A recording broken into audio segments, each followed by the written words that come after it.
medvetandeutveckling och jag kommer att ställa många frågor och svara på några med mina egna kunskaper och erfarenheter. Delvis läser jag ur mitt manus för att inte glömma bort någonting som jag vill berätta för dig.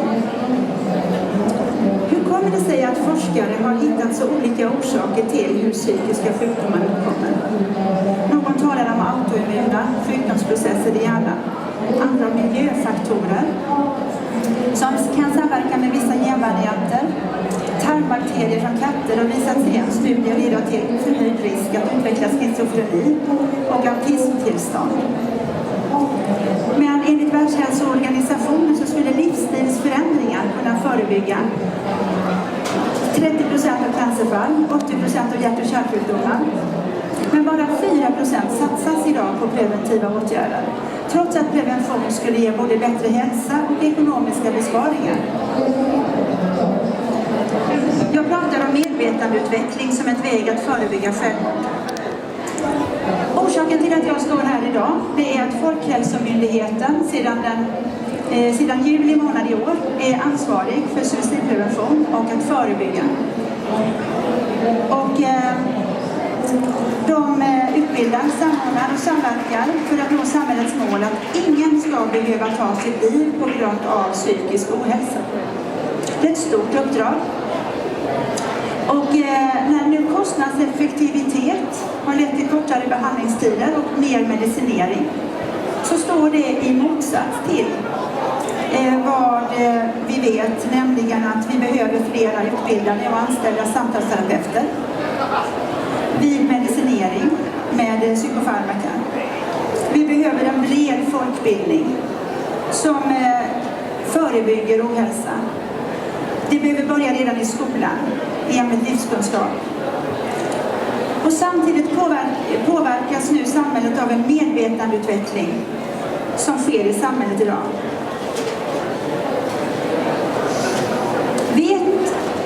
Vi vet inte alla ännu varför obearbetade händelser som satt djupa spår i oss är en källa till sjukdom och olycka.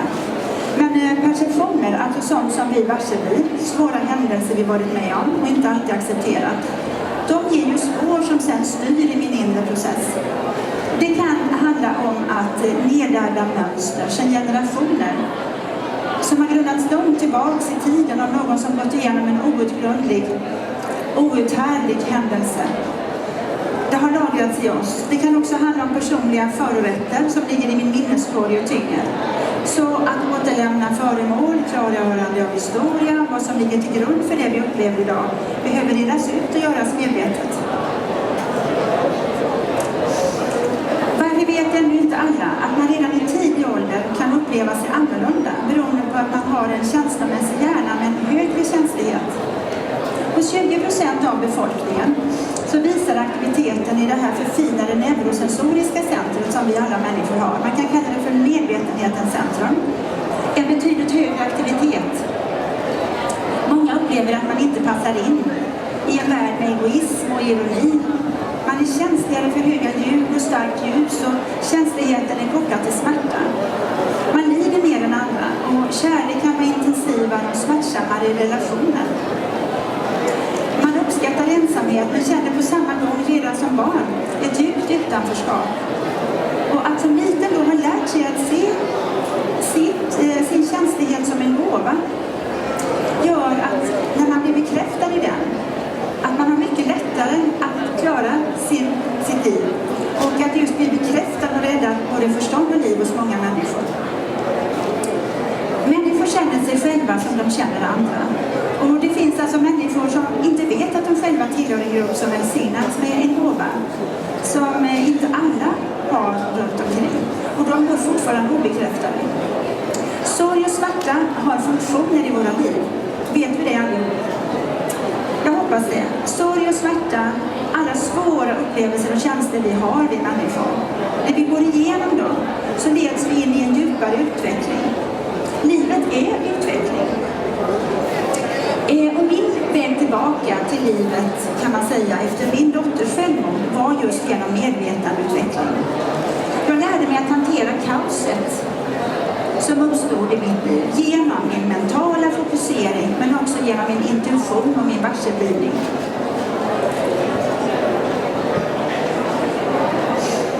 I vår tid finns det barn med mer intensiva nervsystem som är mer känslomässigt sårbara, med en rädsla att inte passa in, med känslor av utanförskap. De känner sig annorlunda. En del kan se änglar, ha syner, utomkroppsliga upplevelser och känner föraningar av olika slag. Och utan rätt hjälp kan det leda till depression och ytterst till självmordstankar. De kallas ibland indigobarn.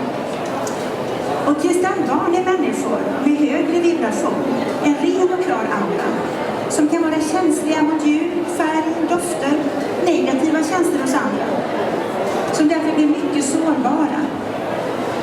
De behöver hjälp att grunda sin energi i naturen. Att lära sig yoga kanske, dans eller kampsport. Intelligenta människor med medvetenhet om universum och om hur allt hänger ihop behöver bekräftelse att bli sedda och bemötta av en omgivning som förstår och ser deras förmågor som gåvor. Som förstår och ser hur de har det. Och det hjälper dem att integreras.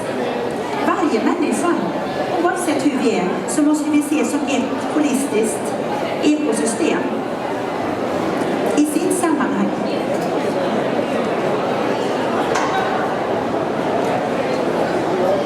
Stora världsreligioner tror på reinkarnation. Men västerländsk sjukvård lever kvar i en föreställning om ett enda liv. Men blir man då bekräftad i den medvetenhet man har, den man föds med och inte kan ta bort, så klarar man av att balansera en starkare perception och intuition. Alltså, så som vi är födda, det kan inte avlägsnas i oss. Jag menar, en gång i tiden så fick inte vänsterhänta vara vänsterhänta. Människor med annan sexuell läggning sågs inte som självklara. Och nu handlar det om människor med annan medvetandenivå som finns och lever. Det kan vara du och jag. Och vi måste också bli accepterade som de människor vi är. I omedvetenhet om vilka eventuella bieffekter det ger, så ger man idag 90 000 unga människor ADHD-medicin utan att det är baserat på forskning. Vissa menar att läkemedelsbolagen styr. Från 1 januari 2015 finns en ny patientlag. Den öppnar upp för patienternas makt och för att kunna välja vårdinriktning. Världshälsoorganisationen uppmanar oss att tillsätta nationella expertgrupper för att möta det här stigande intresset för en integrativ vård, eller så kallad alternativ vård, och en holistisk syn på kropp och själ. Med synen att, just som jag sa innan, människan är ett ekosystem. Och då behöver psykiatrin och den somatiska vården närma sig varandra istället för att vara så uppdelade som man är idag. Så att man upptäcker samsjuklighet och behandlar människan holistiskt. Om vi förändrar vårdens norm så förändras också förutsättningarna att kunna hjälpa desto fler.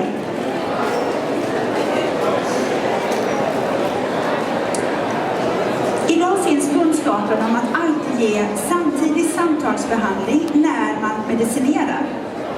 Forskningen vet detta. Och att vi behöver fler samtalsbehandlare har också Folkhälsomyndigheten slagit fast i sin utredning. Det måste utbildas fler psykoterapeuter. De måste anställas vid vårdcentraler, vid psykiatrimottagningar och vårdavdelningar. Vi måste ta bort stigmatisering, tabu runt psykisk ohälsa. Vi måste medvetandegöra, precis som jag försöker göra här idag. Just för att jag har varit med om detta, att förlora ett barn i självmord. Jag har många vänner som mår psykiskt dåligt, dels på grund av det, vilket ökar risken för att vi själva ska må så dåligt att vi inte orkar med 50%. Det är inte värdigt att sorgsna, ledsamma människor inte blir hjälpta i dagens omvårdnad 2015. Men man kan undra sig, varför tas anmälningsplikten, Lex Maria, bort vid årsskiftet? Ni vet den här anmälningsplikten när man kan anmäla dödsfall inom hälso- och sjukvård 2 veckor innan det här dödsfallet har skett.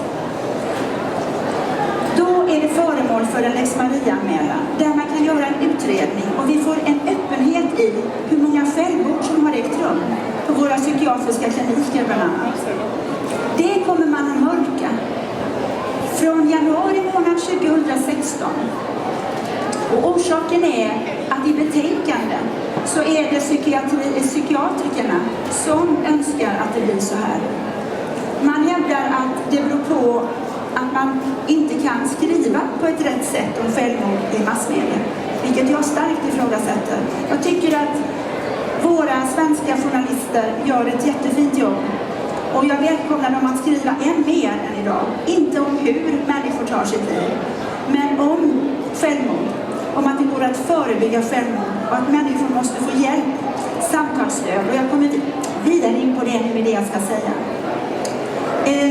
Lagen skulle egentligen och istället, som vissa remissinstanser hävdar, borde utvidgas och skärpas för att vården ska kunna förbättras. Självmordspreventiv forskning ser behov av att utbilda allmänheten i psykisk hälsa, men den utbildning som finns idag, den begränsas också till det här psykiatriska perspektivet, vilket jag menar inte är tillräckligt. Vi måste ha en medvetandeutveckling. Det är ett nödvändigt nytt begrepp för att kunna möta människors behov och få ner de höga självmordstalen. Min dotter Ida, som jag redan har berättat, hon tog sitt liv för 10 år, 10 månader och 10 dagar sedan just idag. Beskedet om hennes död gav mig, om man säger kramp i hjärnan, ett tillstånd som inte släppte, utan som tjatade oavbrutet och höll mig fast i denna enda tanke att Ida lever inte, Ida har tagit sitt liv. Mitt liv blev total kris, totalt mörker. Jag åt choklad i mängder, ingen medicin vill jag ha, men jag använde tekniker som jag själv hade använt när jag då som alternativterapeut hade undervisat i meditation, i yoga och andningstekniker. Och jag blev ett stort tomt svart hål kan man säga. Det var oerhört svårt, det var smärtsamt. Och jag hittade till en psykoterapeut först ett år efter Idas död. Då hade jag gått i väggen och orkade inte mer på egen hand. Så efter flera års av samtal har jag kommit igen. Och nu kan jag inte låta bli att vara tyst. För att jag tycker att det står still. Det har inte hänt mycket på de här 10 åren. Och det är allt fler människor som har psykiskt dåligt i vårt samhälle. Och vi kan ju ställa oss frågan varför. Jag var både stark, skör och hudlös. Jag behövde tid och kvalificerat stöd över en längre period för att komma igen. Och det var viktigt för mig att få en samtalsterapi som ingick i högkostnadsskyddet. Det var en förutsättning för att jag skulle kunna få det stödet. Idag ser det inte ut som så i alla landsting att man kan få det. I vissa landsting går det. Vissa landsting erbjuder också naprapat inom högkostnadsskyddet. Men varför har vi inte en likvärdig vård i Sverige?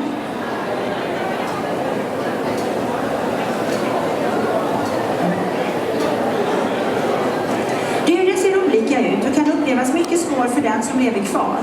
Men egentligen så skulle vi se den naturliga i döden som lika fin och vacker och härlig som födelsen. När vi föds till en ny kropp. Vi skulle kunna tala om livet och om döden. Hjälpa döden att förbereda sig för att dö. Hinna ta farväl. Nu står jag här och pratar om självmord. Och det är en helt annan död. Det är en chock, en kris. Tänk då på detta. Lämna aldrig någon ensam som just har fått besked eller hittat en anhörig som tagit sitt liv. Poliserna eller de första som besöker de efterlevande med den informationen, de måste göra återkommande besök hos familjen. För att man kan inte ta in, man kan inte ta till sig. Man kan inte förstå vad som är sagt, utan man behöver få det här upprepat för sig. Lämna också tider på en gång till en psykoterapeut, till en kvalificerad samtalsterapi som får pågå över tid. Utred orsaker till självmordet. Uppföljning behövs. Dels för att bättre kunna förebygga självmord och dels för att följa upp och se så att de anhöriga får det stödet de behöver. Och då menar jag anhöriga i bred grupp. Är det ett barn som tar sitt liv, som är gift, så kanske den nära familjen, änkan eller änkemannen, får stöd. Men hur är det med föräldrarna? Hur är det med de som står nära, som finns precis runt omkring? De har också behov av det här stödet. Visa väg till självhjälpsgrupper, kropps- och samtalsterapier, till själasörjare. Vänner och grannar behöver självklart finnas och oinbjudna erbjuda sina tjänster.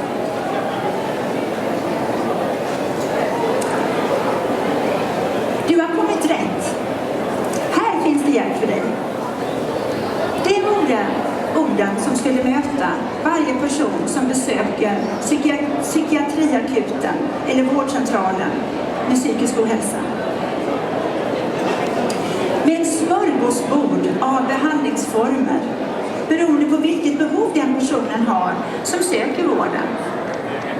Öppen för olika inställningar till medicinering och till holistiska vårdformer, behandlingsmetoder. Deprimerade och ångestladdade människor, oavsett religion eller livsåskådning, behöver lyssnas på och bekräftas. Förebygg. Ingen ska någonsin mer behöva gå igenom det jag har gått igenom. Se oss sorgsna som arbetar med en egen livskamp när självmordet eller i andra situationer, olyckan, sjukdomen, ovänskapen skadat oss eller tagit en älskad familjemedlem ifrån oss.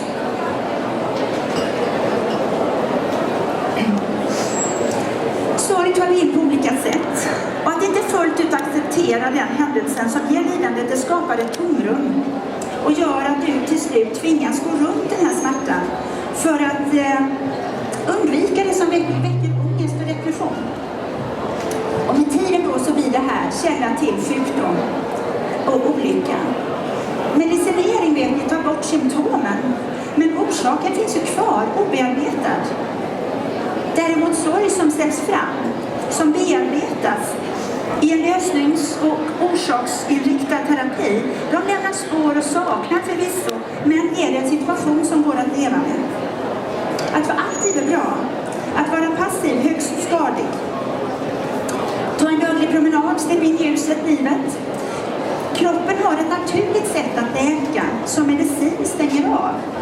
Så hela din ångest och din depression, genom att följa den accelererade smärtan hela vägen, genom varsam medveten närvaro. För varje gång så lättas depressionens och ångestens uttryck.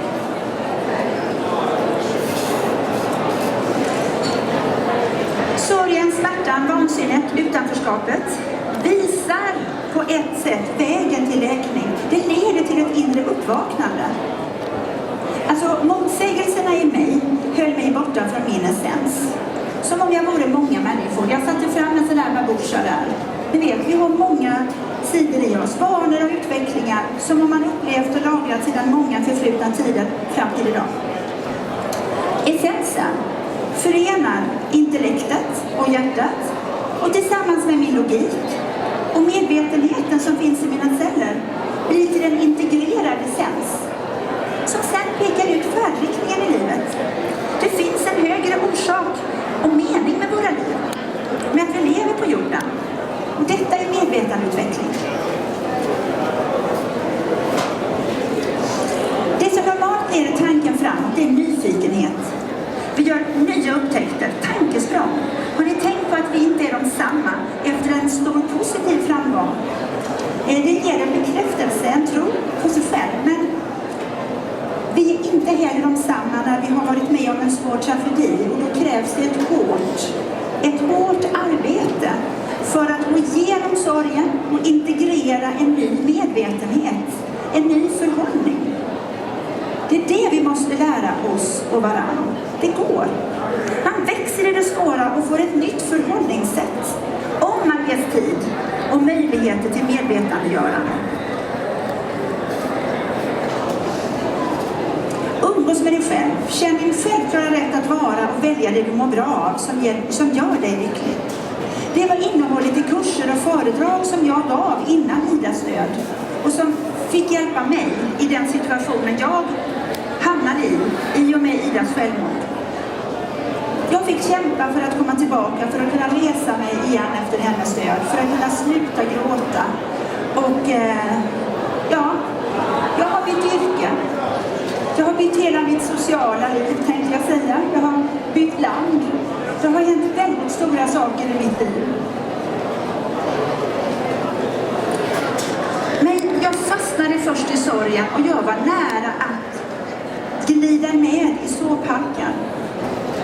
Min bok heter ju så. Lingontuvor, såphalka och lingontuvor. Det gäller att, så att säga, inte fastna i såphalkan och glida med, utan att se lingontuvorna och kunna fortsätta.